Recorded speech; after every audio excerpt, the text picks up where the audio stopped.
Hello guys! Hello Taurus! Welcome dito sa aking channel, Kapalaran 888. Welcome! Alamin natin kung anong messages, vibration, gabay, energy para sa inyong lahat Taurus. General reading to guys, so pwede kang makaresonate. Gamitin mo lang kung ano yung sinasabi ng iyong intuition sa paninood. Last week ng January, first week ng February. So, I hope na makuha mo yung energy dito Taurus.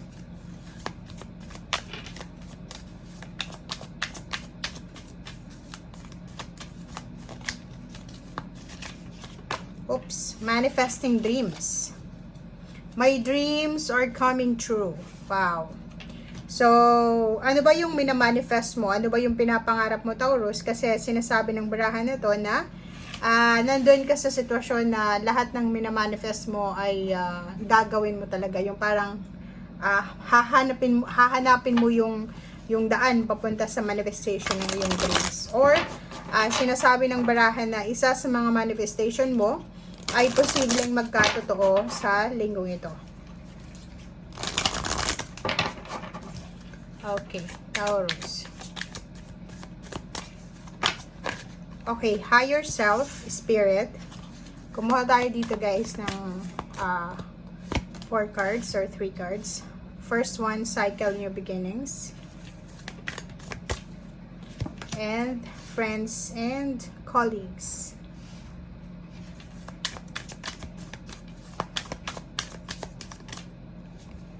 And last card is discovery. Okay guys, so kung makikita mo dito, manifesting dreams ka, diba? So posibleng may mga manifestation na mangyayari sa buhay mo. Unang-una, itong spirit, higher self. Siguro sa usaping relationship, sa usaping trabaho, sa usaping pansarili, self-love, higher self, confidence, spiritual na buhay, sobrang magiging blessed ka sa linggong ito. Okay? And next naman is new beginning. So, maraming pagbabago ang pwedeng maganap sa'yo, Taurus. If you're waiting for a baby, or pwedeng pagbubuntis kung babae ka or kung lalaki ka naman, new beginning siya. Kasi kung makikita mo, it's a new beginnings, tapos meron ditong baby. Kasi pag may baby siya, sinasabi ng barahan na marami kang sisimulan or marami kang gagawin na pagsisimula. And nakikita mo yung liwanag dito, illumination. Diba, Taurus? So, bukas na. And kung makikita mo, itong bukas na to, wala naman siyang pinto. 'Di ba? So, open siya. Gateway, opening ng gateway to sa'yo, na freely ka na makakapasok labas dito sa kung ano man itong sitwasyon na to. So, yon. And next naman natin is friends and colleagues. So, parang ganon. Magkakaroon ka din ng new beginnings and celebration with your family, with your friends, with your classmates, with your co-workers, or kung ano man siya. And intention, number 8, discovery. Posibleng madidiscover mo ang sarili mo na may talent ka pala na pwedeng mong gamitin na pwedeng pagkakitaan financially. Or parang sinasabi ng bara sa'yo dito na this week may madidiscover ka na isang bagay na pwede mong magamit para sa pagsisimula sa usaping pera or relationship. Okay, thank you.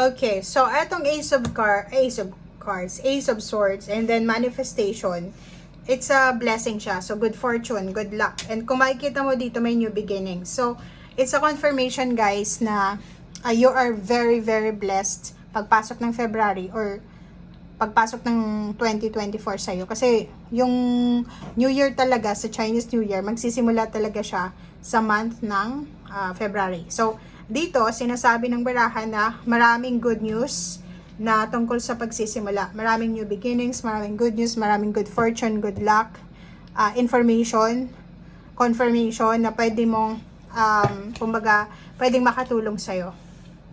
O, tingnan mo.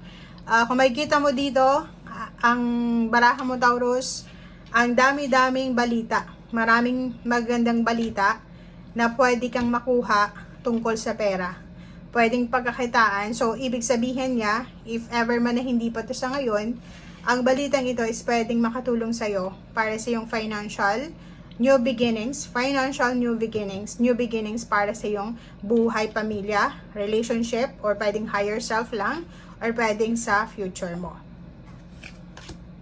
Oh, 'di ba? So, kung makikita mo dito, hindi lang work, hindi lang money, relationship din. So, kung makikita mo din, sinasabi ng barahan na posibleng yung manifestation na to is from your friends, from your coworkers, from your classmates, from your friends and relatives. So, nakikita natin na sobrang blessed ka sa pagkakaroon ng mga taong ito sa buhay mo dahil posibleng sila yung mag-udyok sa'yo, sila yung mag-push sa'yo na ituloy kung ano itong mga pinaplano mo sa buhay, or sila yung nag-udyok sa'yo para gawin kung ano itong minamanifest mo.